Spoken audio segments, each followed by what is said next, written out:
आप सभी को नमस्कार। आज हम लोग सफ़ेद मूसली में लगने वाली गीली गलन, मतलब जो पत्तियां गीली होके गल जाती हैं, उसका परीक्षण करेंगे माइक्रोस्कोप के द्वारा। और आपको जो सामने ये चित्र दिख रहा है, ये एक लाइव वीडियो है। माइक्रोस्कोप में हमने गीली गलन वाली पत्ती का एक सैंपल लिया है। बारिश में बहुत सामान्य है। तो आपको जो एक कोशिका, एक जो रॉड नुमा संरचना दिख रही है, ये एक आपकी पेरेन्काइमा कोशिका है। मूसली के पत्ते से लिया है हमने ये सैंपल। और उसके आसपास जो ये दिख रहे हैं चींटी जैसे, ये हैं ढेर सारे सड़न फैलाने वाले बैक्टीरिया, मौका परस्त रोगकारक कह सकते हैं आप इसको। कोशिका के भीतर जो हरा हरा दिख रहा है, ये क्लोरोप्लास्ट है। और आप देखिए एक जगह पे इनकी एक्टिविटी बहुत ज़्यादा हो रही है। वहाँ पे इन लोगों ने मिल के कोशिका भित्ति को गला दिया और उसके अंदर जो न्यूट्रिशन लॉक था वो बाहर आ रहा होगा। तो चूँकि बैक्टीरिया की आँख कान तो होते नहीं हैं, वो कीमोटैक्सिस के अनुरूप व्यवहार करते हैं। मतलब जहाँ भी उनके फ़ायदे का केमिकल होता है, उनकी गति अपने आप उस ओर होने लग जाती है और उसको वो एब्जॉर्ब करते हैं और अपनी कोशिका की संख्या बढ़ाते हैं, द्विगुणन करते हैं। मतलब 1 से 2, 2 से 4 इस तरीके से बढ़ते जाते हैं। तो आप देख पा रहे होंगे एक ही जगह पे बहुत तीव्र एक्टिविटी हो रही है। वहाँ पे कोशिका भित्ति शायद पंक्चर हो गई है, अंदर का मटेरियल बाहर आ रहा है। और इनकी जो ये आप देखेंगे, कुछ कोशिकाएं आप ध्यान से देखेंगे तो 1 से 2 होती हुई दिख भी रही हैं। एक में 2 कोशिकाएं आपको जुड़ी हुई दिख रही हैं। ये लगभग 400 गुना आवर्धन पे हम इसको देख रहे हैं। और ये कोशिका अभी तक जिंदा थी पर अब शायद नहीं बचेगी। दूसरी साइड आप देखेंगे, यहाँ एक्टिविटी कम है उस तरफ की तुलना में, क्योंकि वहाँ पे रप्चर हो चुका है, मटेरियल बाहर आ रहा है। तो कोशिकाएं, जो बैक्टीरिया की कोशिकाएं हैं, हाँ, एक चीज़ ये भी बताने लायक है कि ये जो बड़ी कोशिका है, ये पौधे की कोशिका है। आकार में कितना फ़र्क होता है आप देखिए। और जो छोटी कोशिका है वो बैक्टीरिया की कोशिका, इनको हम माइक्रोब्स कहते हैं, जो माइक्रोन लेवल की संरचना है ना।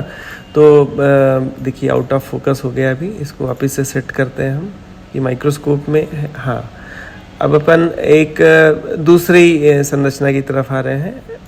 पहले आपने जो देखा था वो अनस्टेन्ड सैंपल था, ये स्टेन किया हुआ सैंपल है।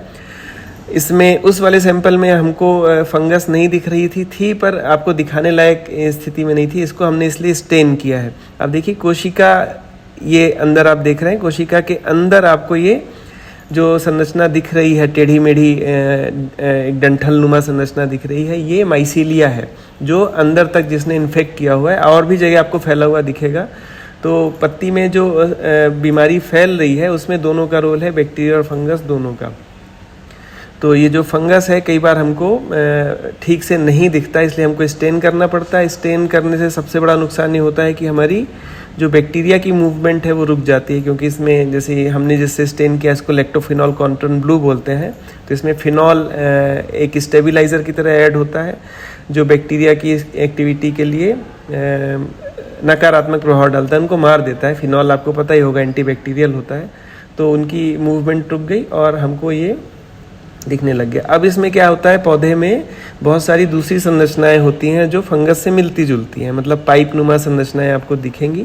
तो बहुत सारे लोग कंफ्यूज होते हैं, तो ये कंफ्यूजन की बात नहीं है। ये इनकी नलिकाएं हैं पौधों की, जिससे वो पानी और न्यूट्रिशन को एक जगह से दूसरी जगह पहुंचाते हैं।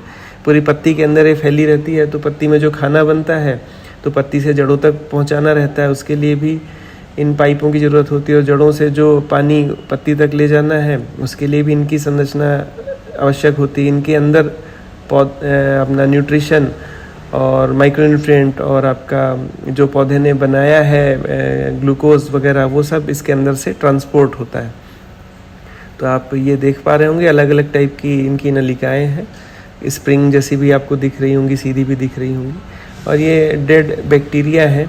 हल्का मूवमेंट दिख रहा है, वो टिंडल इफेक्ट के कारण है।